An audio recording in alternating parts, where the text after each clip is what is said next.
Hello, hello, hello. Welcome back to this week's episode of Headline Highlights with me, Annie Elise, over here on Serialously. And guys, we have got so much to talk about today because there have been new cases that are breaking that I have just been flooded with requests asking for me to cover, get my take on it. We have to, of course, talk about the just like bat crazy interview that Vallow did on Dateline. I watched the entire thing and it was honestly painful. It truly was, which y'all know how I feel about Vallow. We also were going to talk about a new case that is breaking where this young teen girl was lured on social media by these disgusting freaks. She ended up being found dismembered. There have now been 2 arrests. The story is just absolutely appalling. There's been updates in the Gene Hackman case and the cause of death and some interesting things there. We also have updates in the Karen Reed retrial and the motion to dismiss. A juror also is coming forward, another one speaking out. So we have got a lot to go over today. And also, don't think that I've been sleeping on these Idaho updates coming out because now we have the 911 call. We also have the text that happened that night. I have a lot to say about that, but I'm going to do that on a totally different episode, like a full episode dedicated to that because there is a lot to talk about in what's going on with the Idaho case. So don't worry, I haven't forgotten that, but we will be doing a solo episode on that very, very soon. I think I'm planning to record it tomorrow. A lot of news came out this week about it too, even more updates. So we will definitely get to all things Idaho soon. And if you missed it, just a reminder, this last Monday I did a deep dive on Kevin Franke. And if you're watching this on YouTube, it released way earlier over on the podcast. So as a reminder, if you want to listen to these episodes before they get released on YouTube, like days before, you can do that on the podcast because, you know, YouTube likes to be a thorn in my side and not approve things all the time. But we did a deep dive into Kevin Franke because I did that deep dive in Ruby Franke a few weeks back, and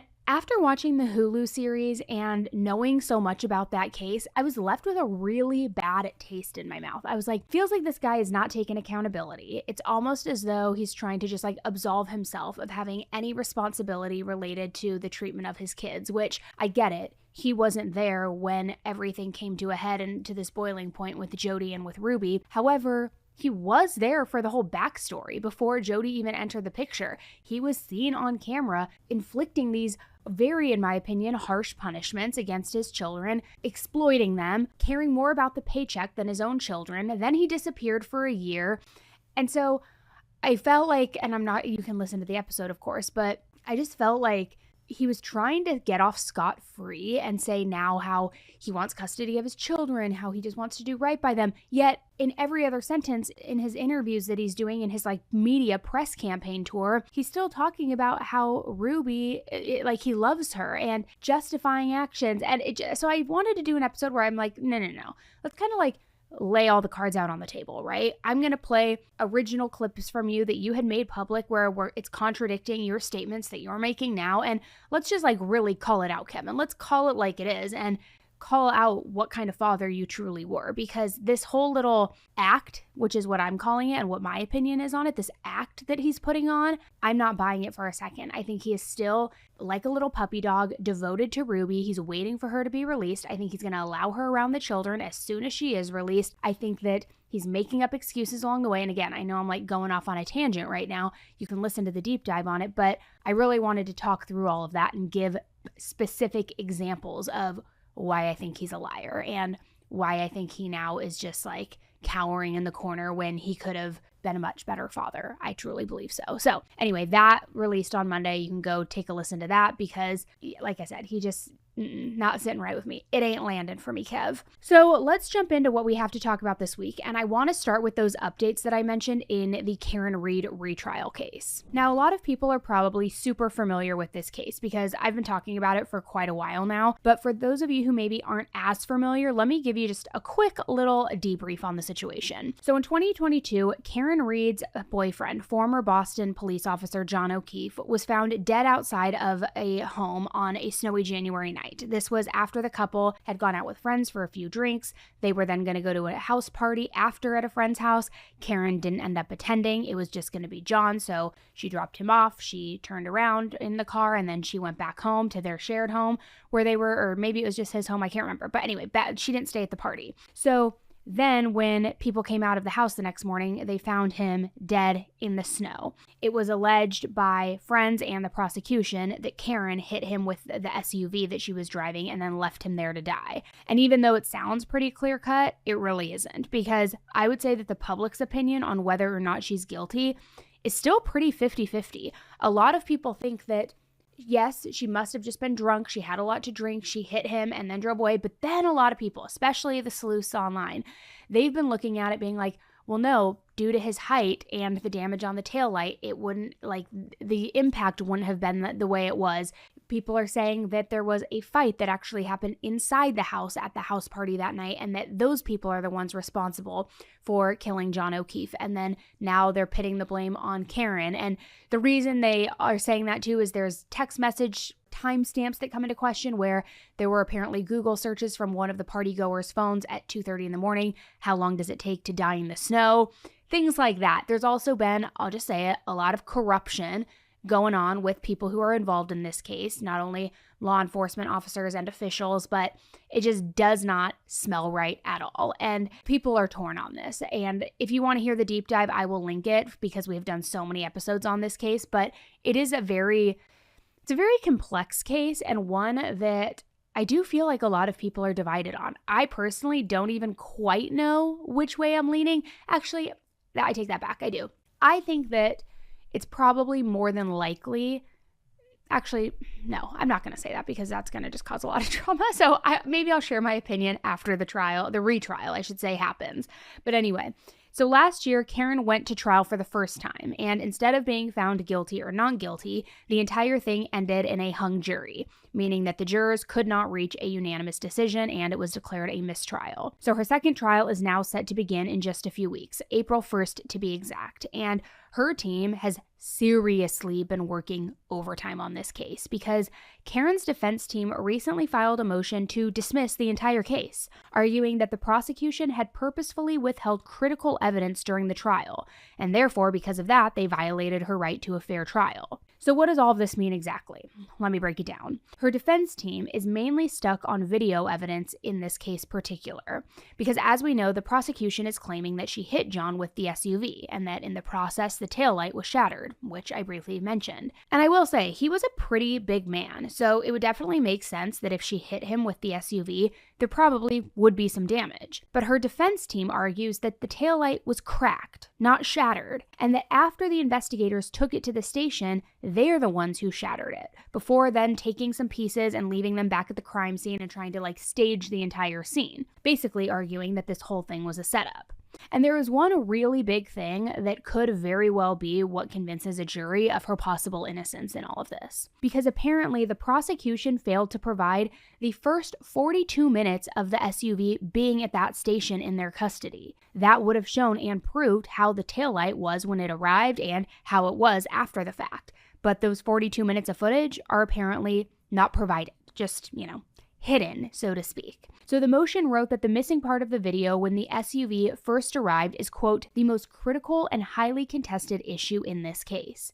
And honestly, I gotta just be honest, I have to agree. I mean, whether or not the taillight was cracked or shattered when it arrived, it could definitely convince me one way or another, or at least at the bare minimum, create reasonable doubt. And I think that that would be pretty similar for any jury members as well. And my thing is, if what the prosecution is arguing is true, then why not provide that part of the video? Why not be fully transparent? It would clear up a lot of things, and it would really make it seem as if everything that the defense is trying to grasp at is just like straws, thin air. I think that it would help the prosecution's case. Unless, of course, there really is something to hide. So like I said, it's pretty 50-50 on whether or not people think Karen is guilty or innocent. But just recently, one of the jurors from her first trial ended up coming forward. And they alleged that during her first trial, the jurors' opinions on that matter, whether she's guilty or innocent, wasn't quite as polarizing as the headlines would have had you believe. Take a listen. Let me start right with the headline. I'm going to get right into it, Ronnie. Did all 12 of you inside that jury room agree that Karen Reed was not guilty of murder? Count 1 in that indictment. Correct. Okay, now let's roll up our sleeves a little bit. How did you vote? Was there Was there a raising of the hands? Was there someone writing down what your vote was? Was it a secret ballot? How do you know, and how was the process that all 12 agreed that she was not guilty of murder, count one? So we all raised our hands in terms of a vote, and we voted on that first count that we all agreed not guilty. Unfortunately, at that time, we did not fill out any of the paperwork there, nor sign it. So we were under the understanding that each charge could not be treated separately. And so we continued to deliberate, despite the fact that we had agreed on 2 of the counts as not guilty. And the second count was count 3, and the same process where I guess the foreperson is asking for a vote and everyone raised their hands?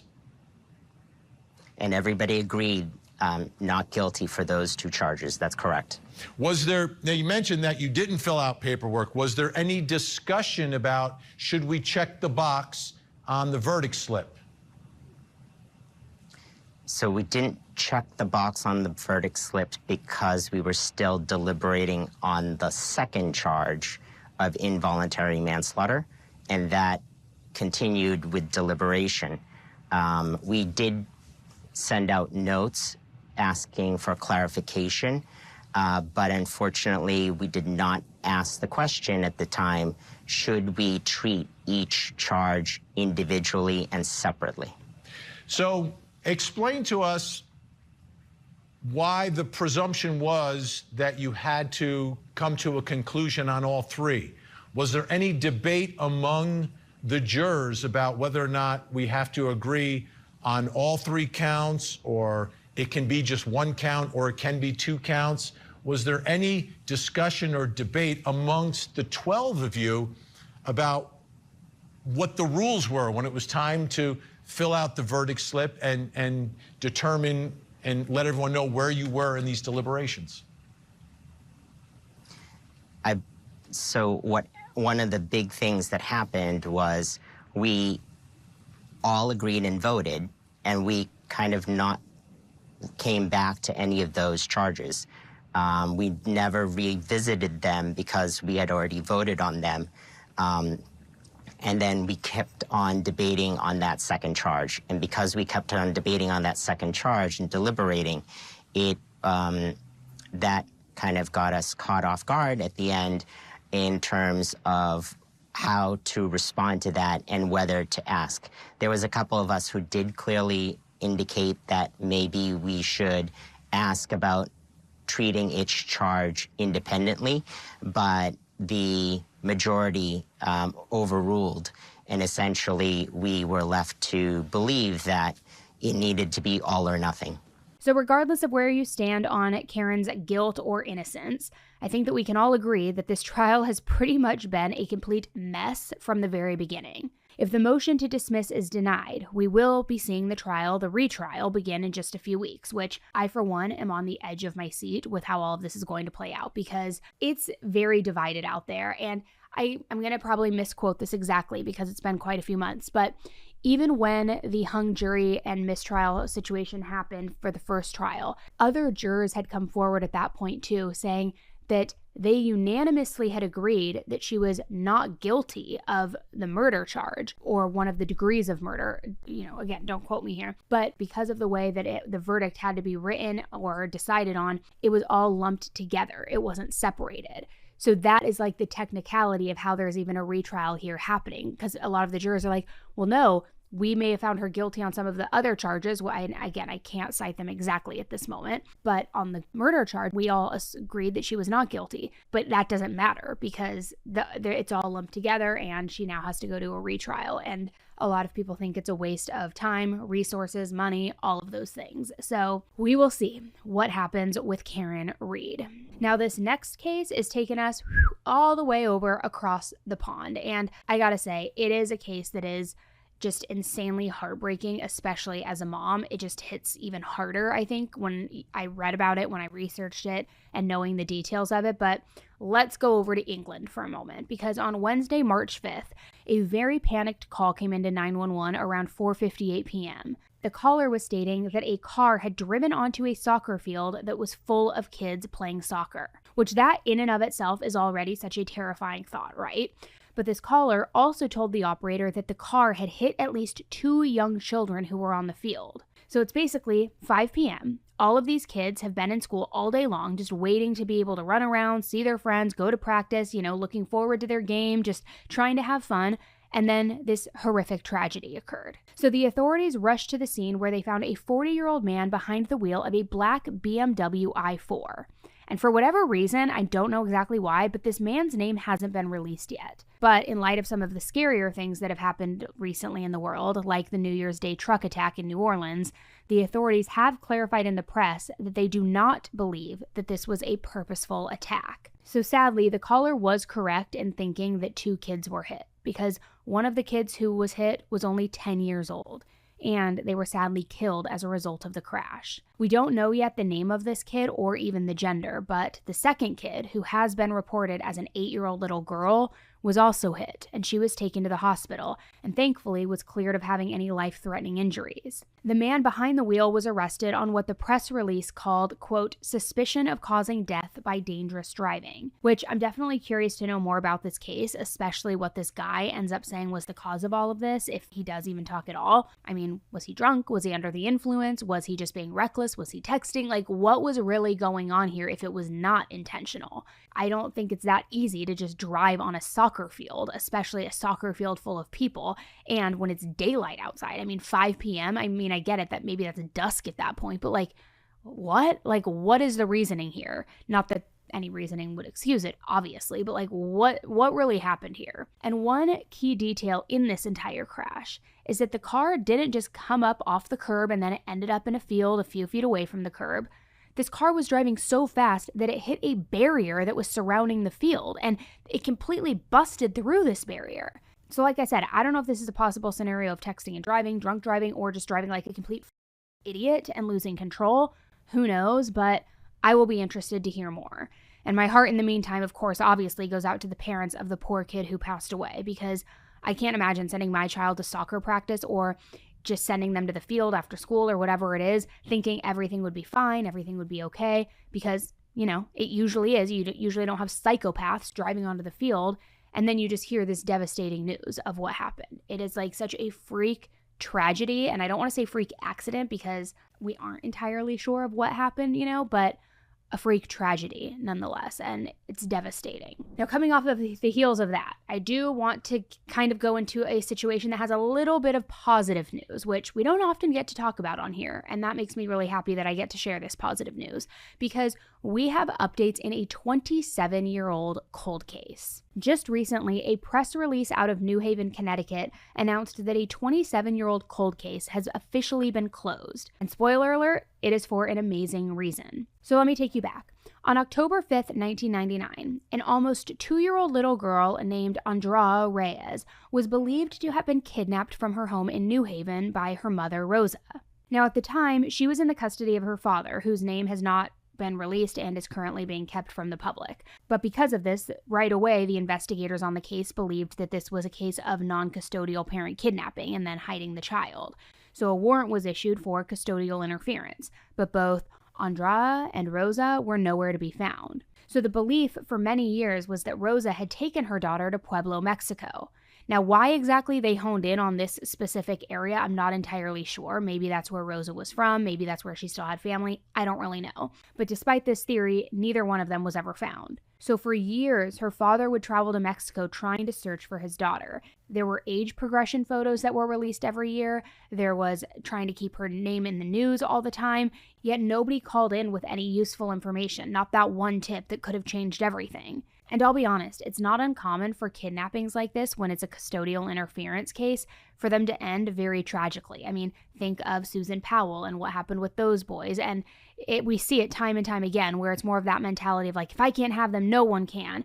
And that's what everybody was beginning to be afraid of. That's what they were fearful of, that same kind of thing would happen in this situation. And it just kind of went quiet. There were no leads, there was no information, and the trail just ran cold. But remember, this was 1999. So in 2023, the case was reopened, but now the case had fresh eyes, and this case was really heavily publicized. And because of that, eventually a woman came forward, and she was claiming that she was this little girl. She was all grown up now, but it was her. She recognized herself.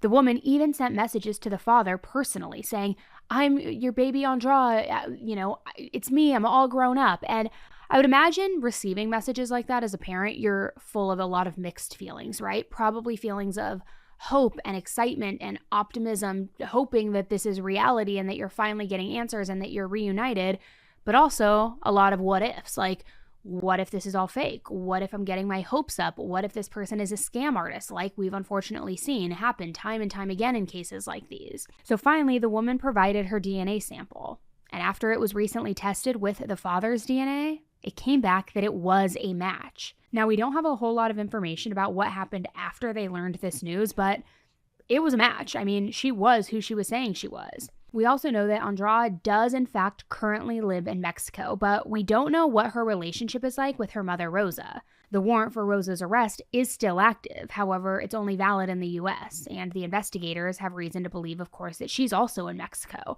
So I'm sure that she probably will never not only enter the US again because she doesn't want to be arrested, but I would imagine she's trying to lay low even there, even if they can't get her on a warrant there. But it seems at least that there were answers. Not that that makes it right, but at least that it was, in fact, custodial interference. We also don't know if Andra and her father are working on their relationship at this point or not. We don't know what the dynamic is and what has transpired over the last 2 decades, what the reasoning was, why she didn't come forward sooner. We don't really know much of anything. And I can imagine that rebuilding that relationship would be a really difficult thing to do, right? I mean, from both sides of the coin. I can't imagine one day learning that I have a father that I never knew about. I feel like that feels scary, that time is limited, this person is a stranger, what really happened? While on the dad's end of things, I would imagine he probably feels similar, maybe like happy that his daughter's back, but wanting answers, wanting questions, and like that's got to be a major adjustment. So I just hope that everybody in this situation can heal in whatever way makes the most sense for them.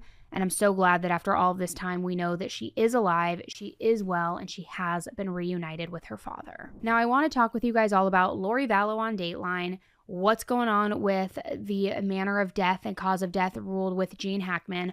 Also, this new case that everybody's asking me to cover about a teenager named Miranda who was lured on social media and then dismembered by 2 freaks. So we're going to get into all of that, but first we are going to take a quick break and hear from today's sponsors.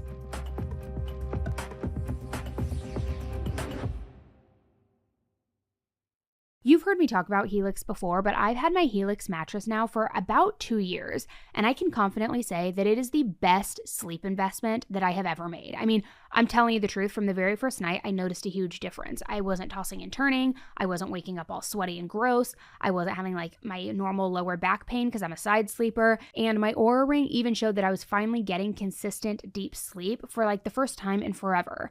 And it's also not just me who loves it. I might have already told you this, but my mom slept over one night to watch the kids, and the next morning she literally said to me, she's like, "That was the best sleep that I've had in years." I mean, she was so obsessed that I ended up getting her a Helix mattress as well, and now she won't stop raving about how much better she sleeps. She loves it so much.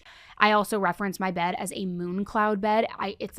It is just my haven. It is so comfy. I have my Helix mattress that is so soft, so comfortable. I have my big fluffy duvet. It's like, oh my gosh, I could literally live inside that bed. And after almost 2 years, my Helix mattress still feels just as comfortable and supportive as day one. So if you're still waking up exhausted or groggy or sore, it might be time to take the Helix sleep quiz and find your perfect match. Plus, with their 100-night risk-free trial, there's no reason not to even try it. Trust me, once you sleep on a Helix, you will never go back. So go to helixsleep.com/serialously for their March Madness sale of 20% off site-wide. That's helixsleep.com/serialously for 20% off site-wide.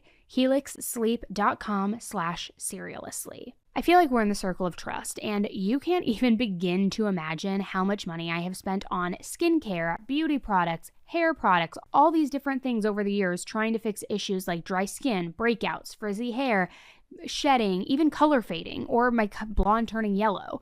But it turns out, after all those products that I was wasting money on, everything I was trying and buying, I was overlooking the most fundamental step: the water that I shower in. It's so simple. It's so simple. It's like, what's that thing from Zoolander? The files, they're in the computer. Like, hello, we all know how important it is to filter the water we drink, so why aren't we thinking the same way about the water that we shower in? And that's where Jolie comes in. Now, I originally saw Jolie all over my TikTok feed, and I was finally like, okay, let me give this a whirl, let me try it. And guys, let me just tell you, my hair feels so soft, my skin feels so soft, my breakouts are gone. It's just the best. Jolie is a beauty wellness company that purifies the water that we shower in so that you have better skin, better hair, and better overall well-being. Their filtered shower head is best in class, removing chlorine and heavy metals that strip the moisture from your skin and also damage your hair. And it's the only clinically tested shower filter out there. And the results, I mean, honestly, they speak for themselves, because 81% of people saw less hair shedding, 40% less frizz,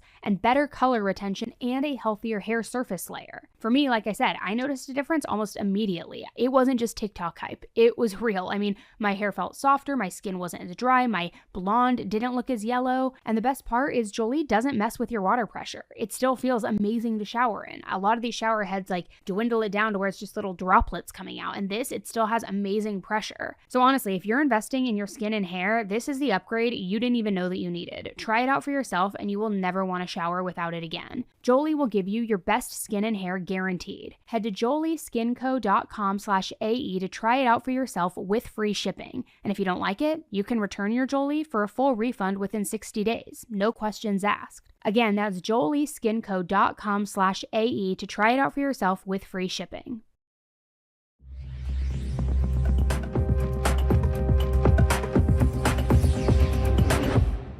Okay, guys, so the next thing that I want to talk with you about is the updates, and we'll be very brief here, but there have been updates in the Gene Hackman cause of death and his wife's cause of death and everything with that situation. Because if you remember, at first they said no suspicion of foul play, then they ruled it suspicious, and then it looked as though they had been there for days or weeks, then there were reports of mummification, so we're finally getting some answers. The investigators believe that on February 11th, his wife Betsy died in the home due to something called hantavirus.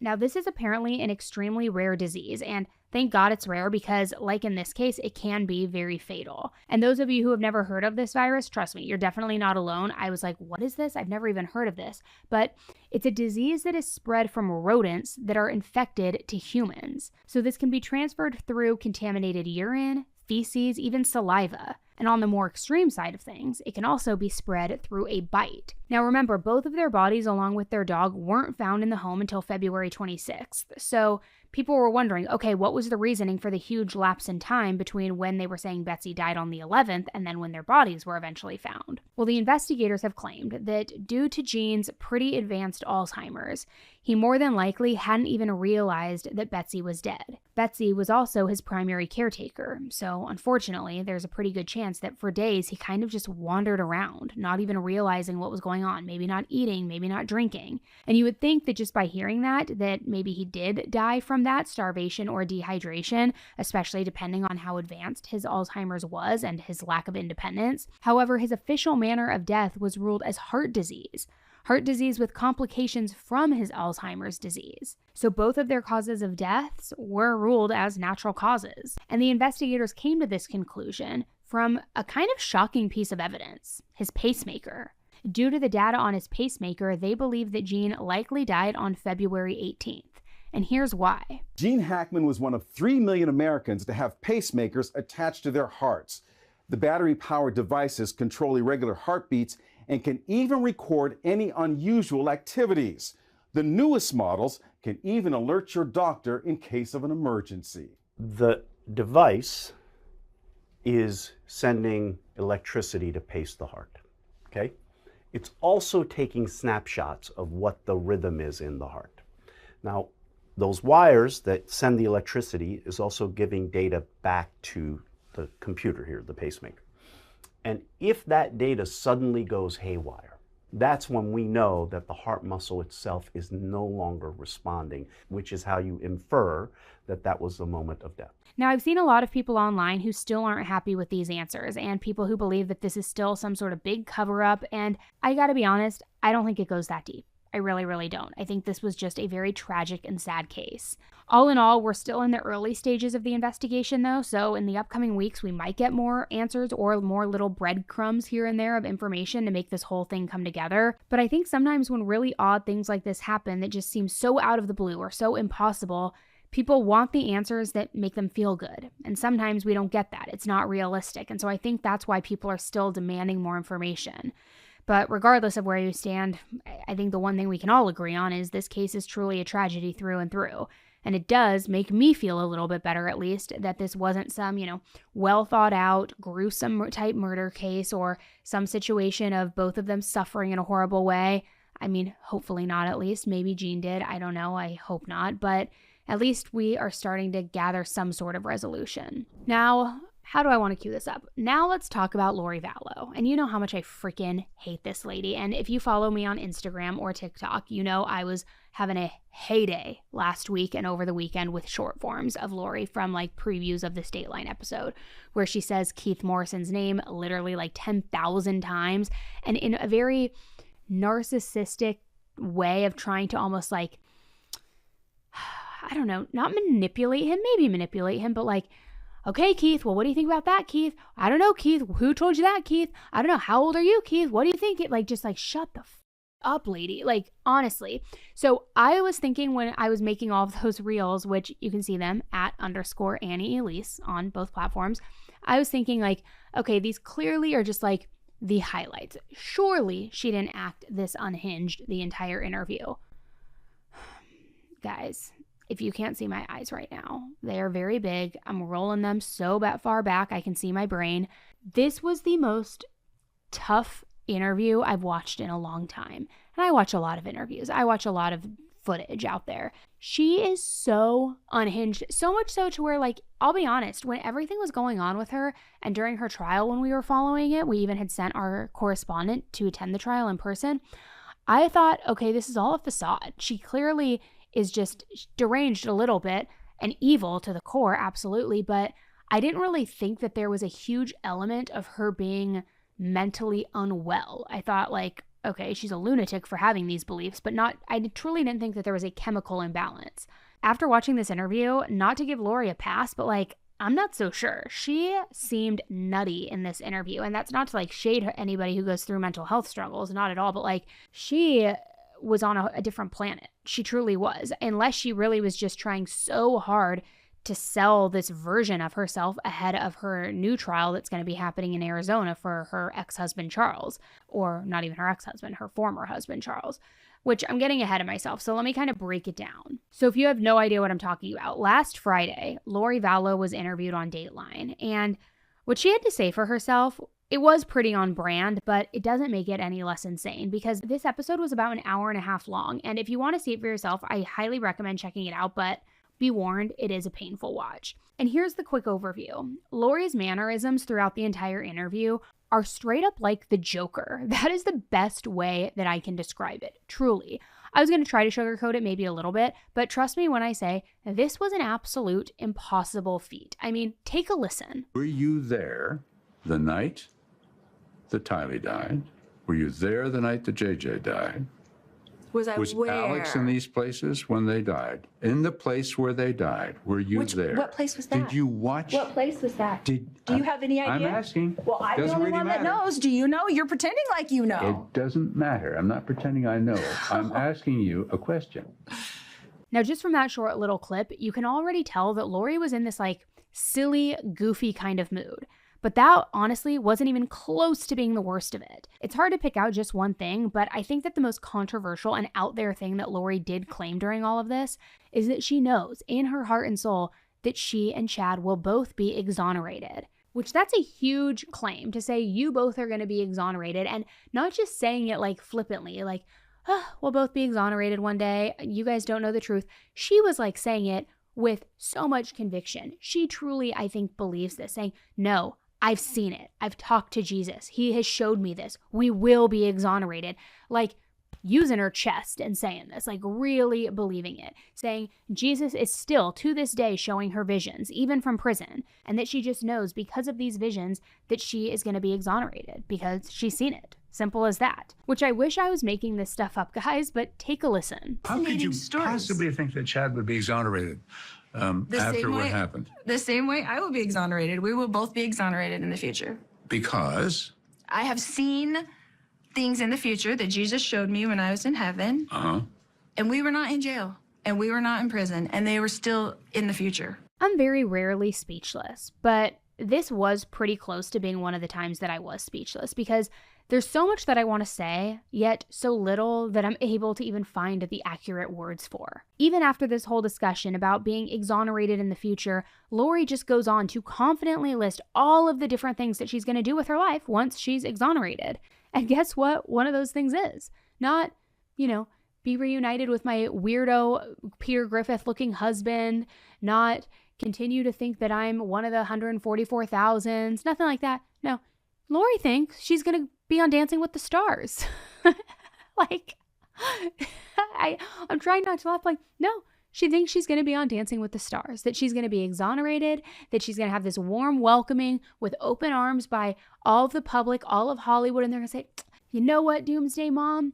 Even though you were convicted of killing your 2 children in a horrible way, and even though you were also going on trial for killing your husband, and even though there's been death all around you, your brother, your husband's wife, all of you, you know what? We don't believe that. We don't believe that. Come put your heels on, girl. Come do the tango with us. Like, is she out of her mind? Which the answer to that is obviously yes, right? She's got to be. She's got to be. So you would think that given her whole religious, whatever you want to call it, I don't know, I lean more towards psychosis, that she would want to do something with her newfound freedom that she thinks is going to happen, like something related to preaching the word of God, starting a new church, I don't know, not going on Dancing with the Stars.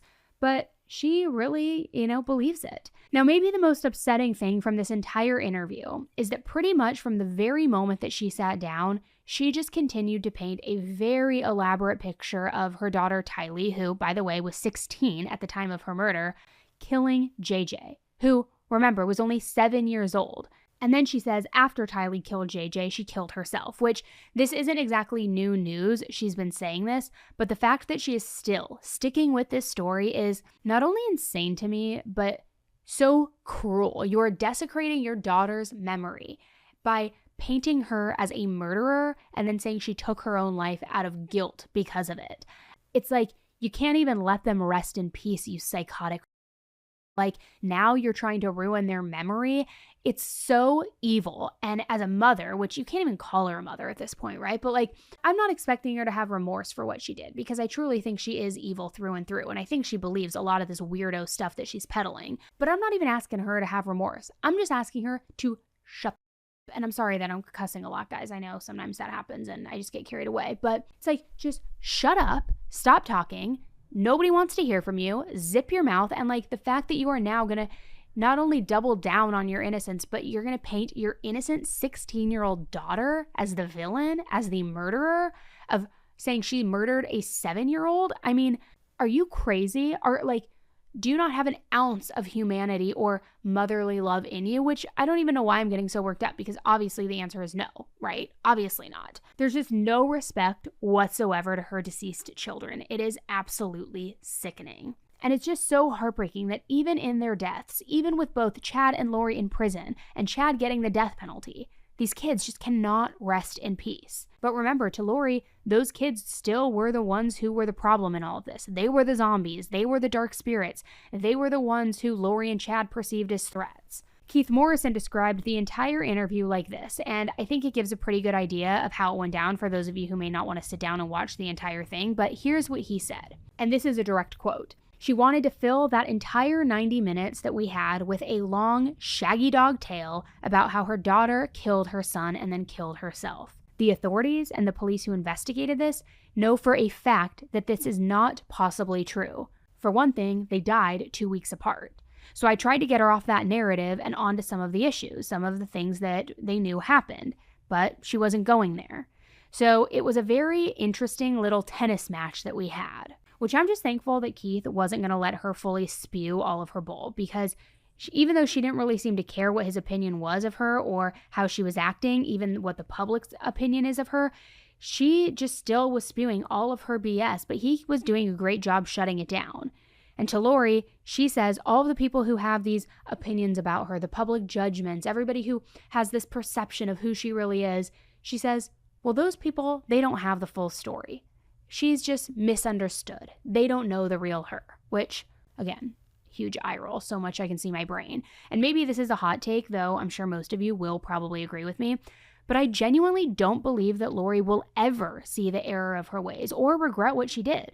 I really think that until the day that she dies, she really will believe that everything that has happened, 2 dead children, 2 dead spouses, a brother who died, the public hate, all of it, that it was all a necessary part of this lifetime life plan that she and Chad had planned, how they will just meet again in their next life like they apparently had all those other times before, and that this is just, a tiny little chapter in their story. And what's so wild to me is that prison breaks a lot of people. How many times do we hear of people finding God and reform and rehabilitation, even though I think a lot of that sometimes is bull too. I think it's performative. But we do know that prison does break a lot of people. But clearly, not Lori. If anything, she just seems even more arrogant and more feisty than before. And as interesting as this interview was, I'm honestly just ready for her to just fade away into the background of everything. I want her to be held accountable, found guilty of Charles's death, which that is going to be happening in April. And maybe we'll cover that. Let me know if you guys want us to cover that trial. I personally am just so freaking done with Lori Vallow. But I feel like, honestly, people, she doesn't even deserve for people to know her face or her name. But if you want me to cover that, I will. But I hope after that, she just fades and disintegrates and goes away, and we never have to see her crazy face or crazy voice again. So good riddance, Lori Vallow. Now let's talk about this case, because I think we might end up doing a deep dive into this case. It is awful. And when I say awful, I mean awful in with my gut to the nth degree. I think that was the expression when I was a kid. But so many of you have been tagging me and DMing me and emailing, asking me to cover this. And it's just really, really devastating. And it shows you once again how predators are using social media as a tool to lure people in, to bring in the most vulnerable, the most excited, the most optimistic, and use social media almost as their playground for sinister activity. And let me talk about why I'm saying all of that. So this is a case that's coming out of Florida. And like I said, it's pretty infuriating. So on February 24th, 16-year-old Miranda Corsett was reported missing to the local police. Miranda was homeschooled and she lived with her grandmother. So right away, the investigators were pretty stumped on what could have led to Miranda's disappearance. It wasn't like she was walking to and from school, maybe had a bus stop situation. It wasn't like there was any weird turmoil in the home happening or family arguments or custodial issues. So they were kind of stumped. However, pretty early on in the investigation, a tip did come in from somebody who claimed to have been a witness to a possible kidnapping, even a possible homicide. And they believed that the victim was Miranda. And we don't know a whole lot about this tip so far, but it did turn out to be pretty helpful because an arrest quickly followed this tip. 35-year-old Stephen Gress was charged with first-degree murder in relation to Miranda's case, which, to be fair, Stephen was actually already under arrest for a separate incident where he had allegedly pointed a harpoon at somebody and then received a charge for aggravated assault. But here's what the investigators believed happened. It's believed that Stephen and his partner Michelle met Miranda online, and met, really, I'll be honest, it's not really an accurate term because she was more like lured, 100% lured in my opinion, into trusting these awful people. So saying met, it makes it seem like it was okay or maybe even acceptable from the start, and it definitely wasn't. Now, some sources say that it was through a social media app. Others are saying that it was through a dating app, so the exact app that was used is a little bit unknown. But either way, it was online. So after messaging Miranda on Valentine's Day, February 14th, Stephen and Michelle convinced Miranda to let them pick her up from her home and take them back to the place that they shared together. Now, not a lot is known about that day, but according to Tampa Bay Times, Miranda apparently went back home that night alive and well. But then the following day, she went back to their place. This time, though, when she went back, she didn't return home, and things got very ugly. Apparently, at some point, the couple accused Miranda of stealing a ring, and I guess this theft or this accusation of theft really set them off, because it's believed that over the course of the next 7 days, Miranda was held against her will, and she was tortured continuously. Finally, sometime between February 20th and February 24th, they believe Miranda was killed, and the details are very, very gruesome. Stephen allegedly put a billiard ball in her mouth, like a pool ball, you know, those big, hard, like, I don't even know, ceramic? What are they even made out of? Those really hard balls. And he put one of these balls into her mouth, making it nearly impossible for her to breathe. Then he wrapped her face in plastic wrap, which ultimately, between the plastic wrap and the billiard ball in her mouth, it ultimately suffocated and killed her. But he wasn't done, because after that, he dismembered her, and then he dumped her remains in a trash can. Now, the really unfortunate thing in all of this is they still haven't recovered her body, and they believe that her body might be in a landfill, which would make the recovery, of course, all that more difficult. So like I said, Stephen was already in police custody, so charging him was easy. There must have been some pretty good evidence involved, some evidence that they aren't making public and we aren't aware of yet, since still no body has been found, but maybe there has been an admission or something on his phone, something like that. Now, his partner, Michelle, who is believed to also be involved in the entire thing, she was listed as a wanted person in all of this. And then last Saturday, she decided, jig was up. She wasn't going to try to hide out, I guess. She wanted to just get it over with.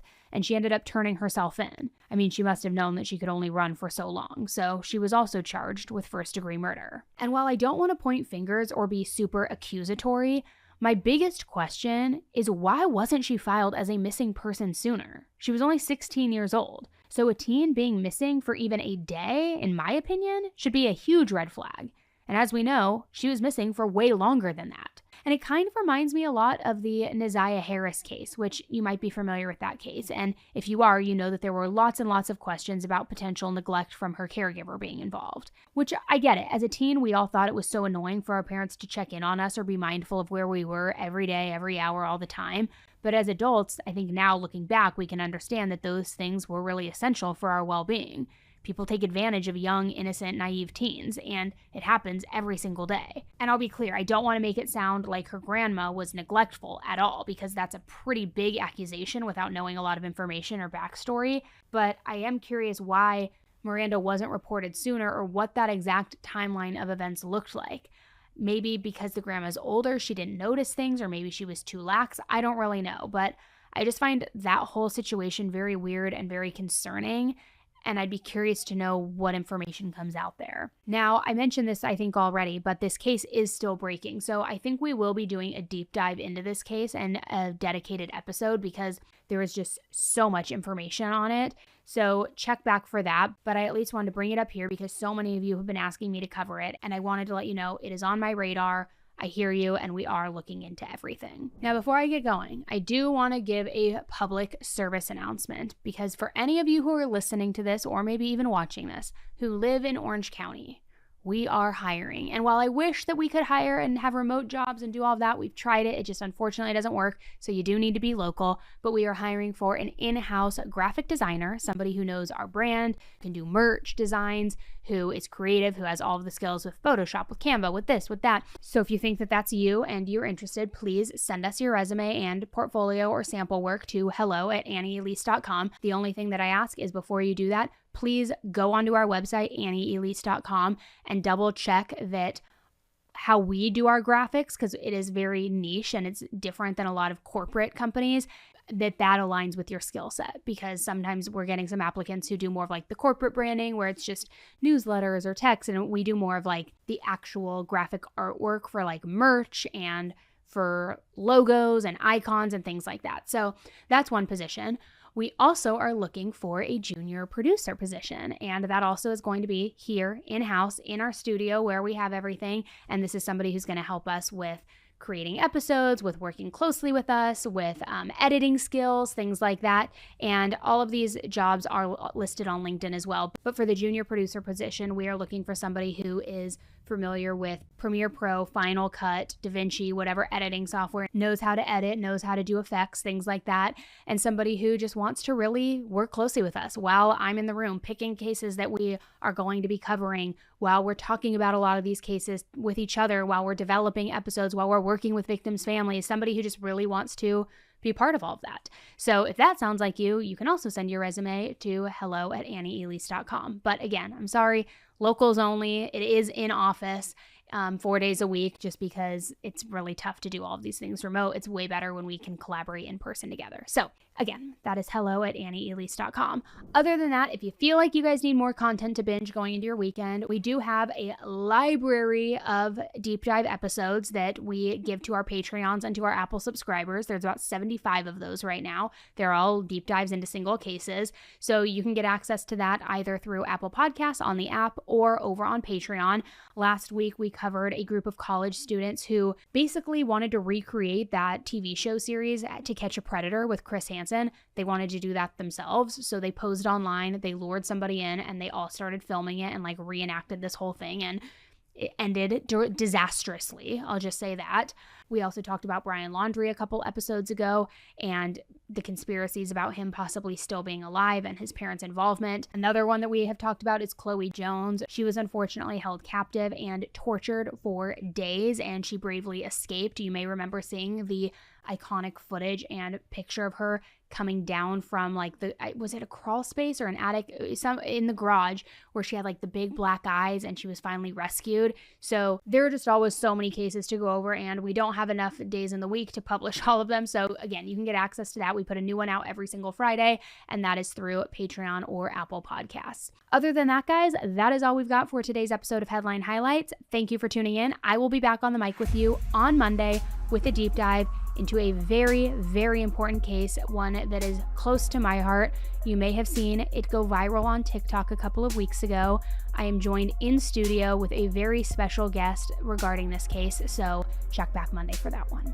All right, guys, thanks again, and until the next one, stay safe, be nice, don't kill people, don't join any cults, and please, please, please stop giving Lori Vallow airtime. She lives rent-free in my head. All right, bye.